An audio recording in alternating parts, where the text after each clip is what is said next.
तो कैसे हैं आप लोग? अच्छे ही होंगे। हैप्पी जन्माष्टमी आप सभी लोग को। तो आज मैं भाग 4 के बारे में बताऊंगा कि पार्ट 4 में क्या है। पिछले वीडियो में मैंने पार्ट 3 के बारे में बताया था। आज का वीडियो मेरा पार्ट 4 के बारे में है। पार्ट 4 में यानी भाग 4 में राज्य के नीति निर्देशक तत्व के बारे में डिस्कस किया गया। नीति निर्देशक तत्व के बारे में वर्णन किया गया है, जिसका वर्णन अनुच्छेद 36 से लेकर 51 तक है। जिसमें सबसे पहले देखा जाए तो अनुच्छेद 37 में कुछ है जो कि उतना इम्पोर्टेंट नहीं है, खास नहीं है। इसमें से बहुत सारे अनुच्छेद जो है वो मैंने स्किप किया है क्योंकि वो खास नहीं है। सबसे पहले मैं आता हूँ अनुच्छेद 38 में। अनुच्छेद 38 में राज्य लोक कल्याण की अभिवृद्धि के लिए सामाजिक व्यवस्था करेगा। यानी अनुच्छेद 38 में ऐसा कहा गया है कि राज्य का ये दायित्व होता है, राज्य का ये कर्तव्य होता है कि राज्य लोक कल्याण यानी लोगों के कल्याण की अभिवृद्धि, लोगों का कल्याण हो, इसकी अभिवृद्धि के लिए सामाजिक व्यवस्था करना राज्य का दायित्व होता है। अनुच्छेद 39 में कहा गया है कि सामान्य कार्य के लिए सामान्य वेतन, यानी सामान्य कार्य के लिए सामान्य वेतन मिलना आवश्यक है। ये अनुच्छेद 39 में कहा गया। अनुच्छेद 39 के ए में कहा गया है, जिसका 42वें संविधान संशोधन के द्वारा इसे जोड़ा गया था। यानी अनुच्छेद 39 का ए को कब जोड़ा गया? 42वें संविधान संशोधन के द्वारा इसे को जोड़ा गया और इसके तहत सामान्य न्याय तथा निःशुल्क विधि सहायता देने के प्रावधान किया गया। यानी अनुच्छेद 39 का ए में कहा गया कि चाहे वो राजा हो, रंक हो, चाहे कोई हो, चाहे किसी भी जात का हो, चाहे किसी भी तरह कोई भी भेदभाव नहीं किया जाएगा और बिना भेदभाव किए हुए उनको क्या किया जाएगा? सामान्य न्याय दिया जाएगा, निःशुल्क विधि सहायता दी जाएगी। और ये अनुच्छेद 39 के ए में कहा गया, 42वें संविधान संशोधन द्वारा इसे जोड़ा गया था। अनुच्छेद 40 में पंचायत के गठन की बात की गई है और अनुच्छेद 42 में अनुच्छेद 40 में पंचायत के गठन की बात की गई है। यानी पंचायत का गठन करने का, जितना भी पंचायत का गठन होना चाहिए, ये सारे बातें को कहाँ किया गया? अनुच्छेद 40 में कहा गया है। अनुच्छेद 42 में प्रसूति सहायता और उपबंध का काम की न्याय संगत और मानवों की उचित दशा का वर्णन है। यानी अनुच्छेद 42 में प्रसूति सहायता यानी गर्भवती महिला जो है उनकी सहायता से संबंधित उपबंध या काम के बारे में वर्णन किया गया है। यानी उनकी सहायता करना तथा उनके सहायता के लिए कोई प्रबंध करना, ये सारे की बात की गई। और न्याय संगत काम की न्याय संगत यानी उन सबके साथ काम का न्याय संगत होना चाहिए और मानवों की उचित दशा और मानव को उचित व्यवहार होना चाहिए, ऐसा वर्णन किया गया अनुच्छेद 42 में। अनुच्छेद 43 में कहा गया है कि राज्य के गांव में कुटीर उद्योग को सहकारी अधिकार पर बढ़ाने की कोशिश करना। यानी जो अनुच्छेद 43 में राज्य जो क्या करेगा, गांव में जो भी कुटीर उद्योग होता है, कुटीर उद्योग, लघु उद्योग, जो कि गांव में घर बार में छोटे छोटे स्तर पे किया जाता है, जैसे कुटीर उद्योग, जैसे पापड़ बनाना, फिर जैसे कपड़ा बुनना, ऊनी कपड़ा बुनना, ये सारा कुछ जितना भी छोटा मोटा काम होता है जो कि गांव घर में छोटे तौर पे किया जाता है, और उस सारे कुटीर उद्योग को बढ़ावा देने के लिए अनुच्छेद 43 के तहत सरकार क्या करेगी? उसको बढ़ाने की कोशिश करेगी, उसको ऐसा उपबंध करेगी ताकि उनका जो ये काम है कुटीर उद्योग ज़्यादा से ज़्यादा बढ़ सके। इसी अनुच्छेद 43 के तहत ही बिहार में बिहारी मेला लगता है या सरस मेला लगता है, जिसमें छोटे छोटे गांव से बहुत सारे लोग आते हैं अपने हस्त कुटीर उद्योग यानी हाथ से बनाए गए बहुत सारे सामान को वहाँ मतलब उस फेयर में, उस मेले में लगाया जाता है और उसका खरीद बिक्री होता है।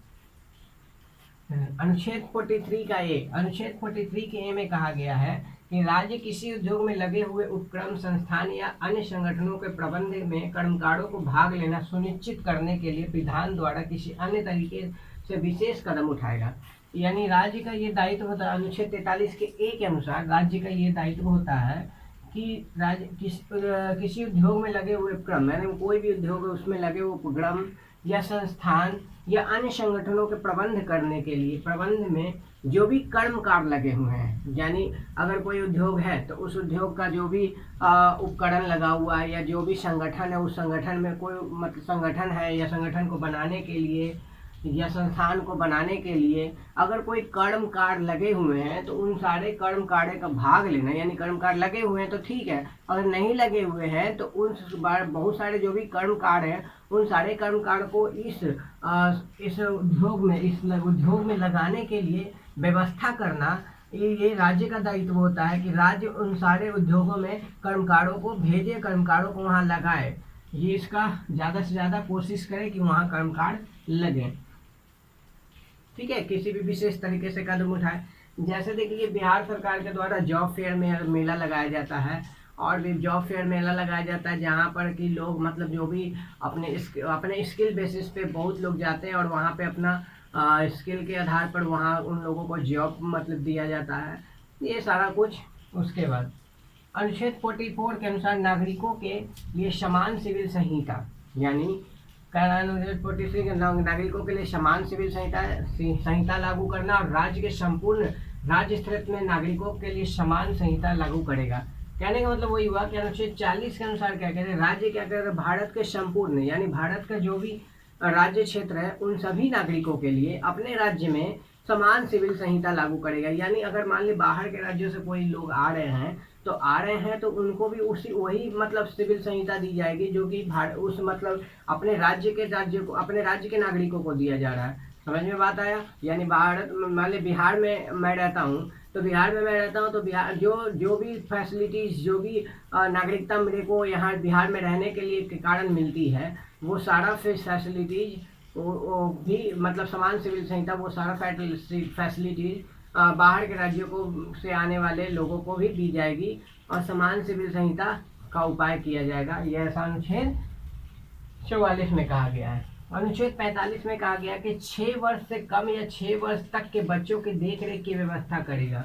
यानी राज्य का ये दायित्व होता है कि राज्य 6 वर्ष तथा 6 वर्ष तक के 6 वर्ष से अधिक या 6 वर्ष तक के बच्चे जो भी 6 वर्ष से कम तथा 6 वर्ष से अधिक जो बच्चे हों 6 वर्ष से कम और 6 वर्ष तक के जो बच्चे होंगे उनकी देखरेख का दायित्व, उन देखरेख की सारी सुविधाएं उपलब्ध कराना राज्य का कर्तव्य है और निःशुल्क शिक्षा अनिवार्य करना भी राज्य का कर्तव्य है। ऐसा अनुच्छेद 45 में कहा गया है। अनुच्छेद 46 में कहा गया है कि राज्य जनता को, दुर्बल वर्ग को, अनुसूचित जातियों तथा जनजाति को शिक्षा, अर्थ संबंधी सहायता देगा तथा इनको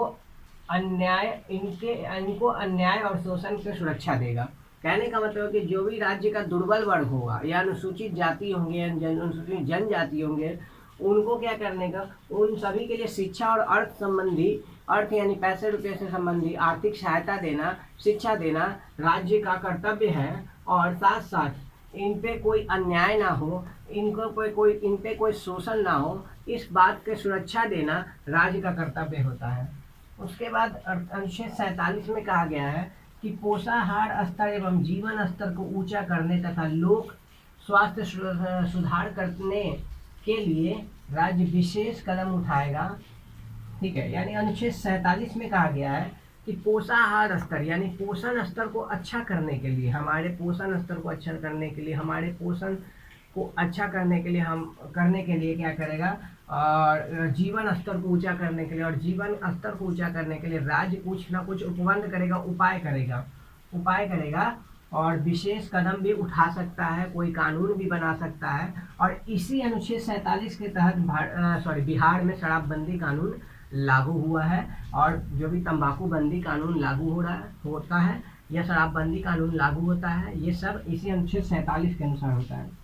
अनुच्छेद 48 में कहा गया है कृषि एवं पशुपालन का संगठन आधुनिक एवं वैज्ञानिक तरीके से किया जाएगा। अनुच्छेद 48 के अनुसार राज्य का ये दायित्व होता है कृषि एवं पशुपालन की व्यवस्था आधुनिक तरीके से, वैज्ञानिक तरीके से किया जाए।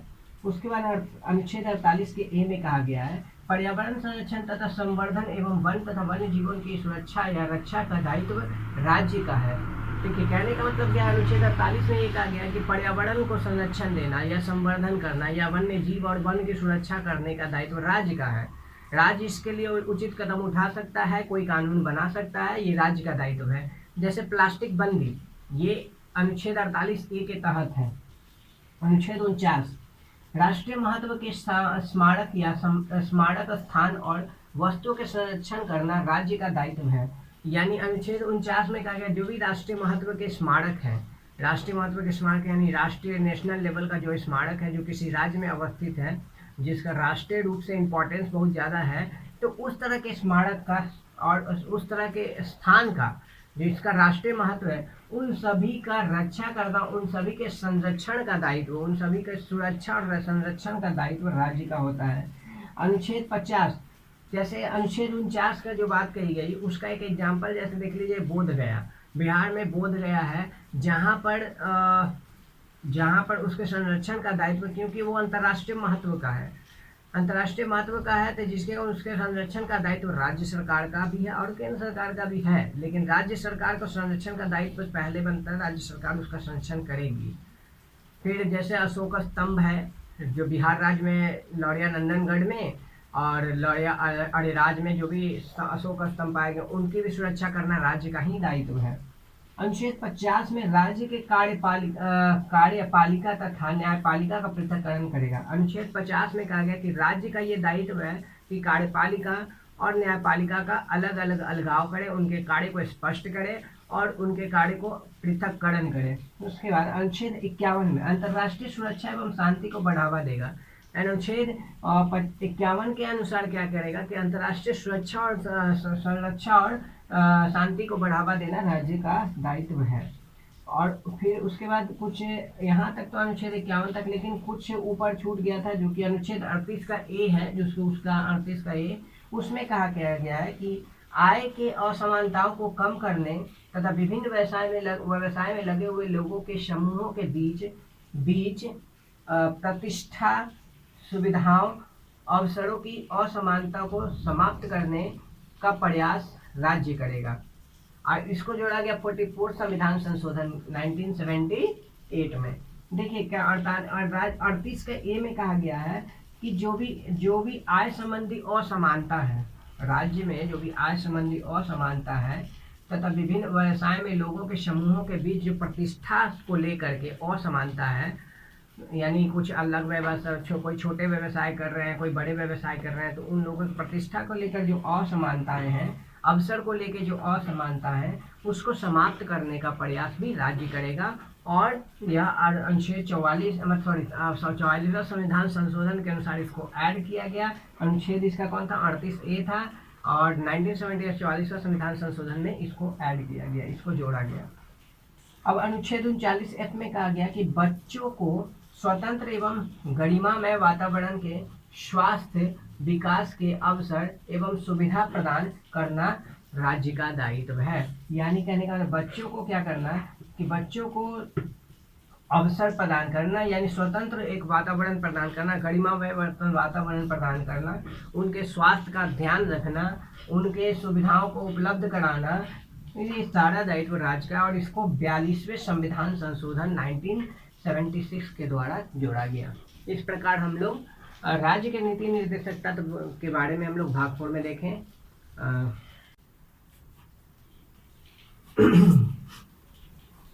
संविधान के अन्य भागों में राज्य के नीति निर्देशक तत्व का वर्णन, यानी पार्ट 4 के अलावा, भाग 4 के अलावा संविधान के अन्य अनुच्छेद में भी और अन्य भाग में भी राज्य के नीति निर्देशक तत्व का वर्णन है, जिसमें सबसे पहला अनुच्छेद 350 का ए आता है।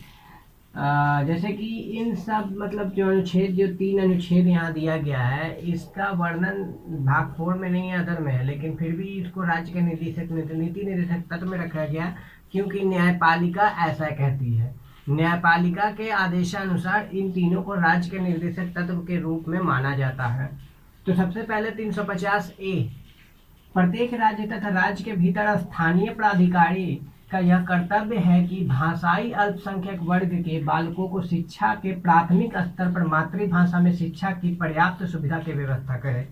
यानी कहने का मतलब 350 के ए में ये कहा जा रहा है कि प्रत्येक राज्य तथा राज्य के भीतर जो भी राज्य है और उसके राज्य के भीतर जो भी स्थानीय पदाधिकारी हैं, यानी उसके अंदर जो भी स्थानीय प्राधिकारी हैं, यानी डीएम वगैरह या कलेक्टर वगैरह जो भी हैं, उनका यह कर्तव्य है कि वो भाषाई आधार पे जो अल्पसंख्यक वर्ग के बालक जो हैं, मतलब भाषाई आधार पे जो अल्पसंख्यक है, यानी भाषा के रूप में जो अल्पसंख्यक है, उस तरह के बालकों की शिक्षा को प्राथमिक स्तर पर उनके मातृभाषा में शिक्षा की ही व्यवस्था की जाए और पर्याप्त सुविधा दी जाए। ये सब अनुच्छेद 350A में कहा गया है।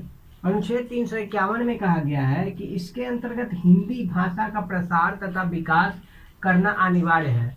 यानी अनुच्छेद 351 में कहा गया है कि इसके अंतर्गत हिंदी भाषा का प्रसार एवं विकास करना अनिवार्य है। उसके बाद अनुच्छेद 335 में क्या कहा गया है कि इसके अंतर्गत राज्य तथा संघ के कार्यकलाप से संबंधित सेवाओं एवं पदों के लिए नियुक्तियां करने में अनुसूचित जाति और जनजातियों के दावों को स्वीकार करेगा। यानी राज्य का ये दायित्व, ये कर्तव्य होगा कि राज्य के अंतर्गत जो या संघ कार्यकलाप से संबंधित, राज्य के या संघ कार्यकलाप से संबंधित जो भी सेवा या पद होगा, उस पद के नियुक्ति के लिए अनुसूचित जाति तथा जनजातियों के दावों को स्वीकार करना, राज्य को स्वीकार करना पड़ेगा। ये 335 में कहा गया है। बात खत्म। अब बात रहा पार्ट 4 के बाद हम लोग का पार्ट 4A है, यानी भाग 4 का A है, जिसमें मूल कर्तव्य का वर्णन किया गया है, फंडामेंटल राइट्स का वर्णन किया गया है, फंडामेंटल ड्यूटीज का वर्णन किया गया है। फंडामेंटल राइट्स तो भाग 3 में है। फंडामेंटल ड्यूटीज का वर्णन किया गया है। दरअसल 42वें संविधान संशोधन 1976 के द्वारा इसे जोड़ा गया अनुच्छेद 51A में भाग 4A के तहत, ठीक है। और सरदार स्वर्ण सिंह समिति के संस्तुति यानी रिपोर्ट, सरदार स्वर्ण सिंह समिति के रिपोर्ट के आधार पर इसे शामिल किया गया था। इसमें कुल 10 मूल कर्तव्य हैं, 10 मूल कर्तव्य हैं, लेकिन बाद में, मतलब इसमें 10 मूल कर्तव्य थे शुरुआत में, लेकिन बाद में क्या किया गया, 11वें कर्तव्य को जोड़ा गया। कौन? 86वें संविधान संशोधन के अनुसार 2002 में 11वें कर्तव्य को जोड़ दिया गया। 11वें कर्तव्य के बारे में और 86वें संविधान संशोधन के बारे में मैंने पहले भी डिस्कस कर चुका है। भाग 3 को मैंने जब डिस्कस किया था उसमें मैंने बताया था 86वें संविधान संशोधन के बारे में कि 11वें कर्तव्य के रूप में ये जोड़ा गया कि माँ बाप का यह कर्तव्य होता है कि अपने बच्चों को क्या करे, एडुकेशन यानी शिक्षा उपलब्ध कराए 6 से 14 साल के बच्चे को। तो अब बात रहा है कि जो टोटल 11 कर्तव्य हैं उसको 3 वर्गों में बांटा गया। पहला वर्ग जो कहलाता है वो नैतिक कर्तव्य कहलाता है, और 11वां कर्तव्य मेरा नैतिक कर्तव्य ही है, और नैतिक कर्तव्य की संख्या टोटल 6 है। यानी नैतिक कर्तव्य पहला वर्ग है जिसकी संख्या 6, और 11वां कर्तव्य क्या है? नैतिक कर्तव्य है।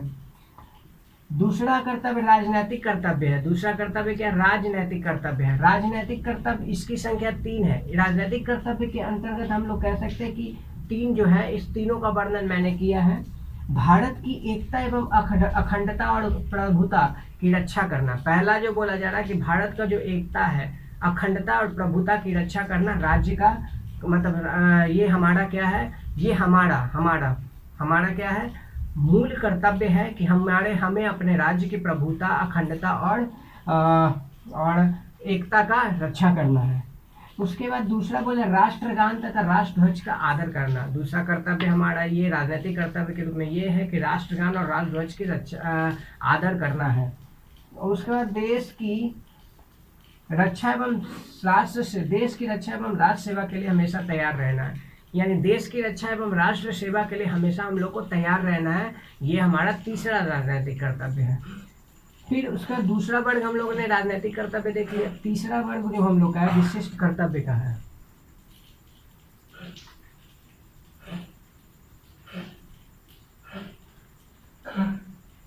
तीसरा वर्ग हम लोग का विशिष्ट कर्तव्य का है। विशिष्ट कर्तव्य इसकी संख्या जो है 2 है। यानी विशिष्ट कर्तव्य की संख्या कितनी है? 2 है। प्रकृति, वातावरण एवं पर्यावरण की रक्षा करना। यानी पहला इसमें कि प्राकृतिक वातावरण एवं पर्यावरण की रक्षा करना है। प्राकृतिक वातावरण एवं पर्यावरण की रक्षा करना है। उसके बाद दूसरा इसमें क्या है? विशिष्ट कर्तव्य में पहला क्या बोले? प्रकृति, वातावरण एवं पर्यावरण की रक्षा करना। दूसरा सार्वजनिक संपत्ति की सुरक्षा एवं हिंसा का त्याग करना। सार्वजनिक संपत्ति की सुरक्षा एवं हिंसा का त्याग करना, ये दूसरा विशिष्ट कर्तव्य है। तो इस प्रकार हम लोग देखें कि हमारा भाग 4 कंप्लीट हो गया।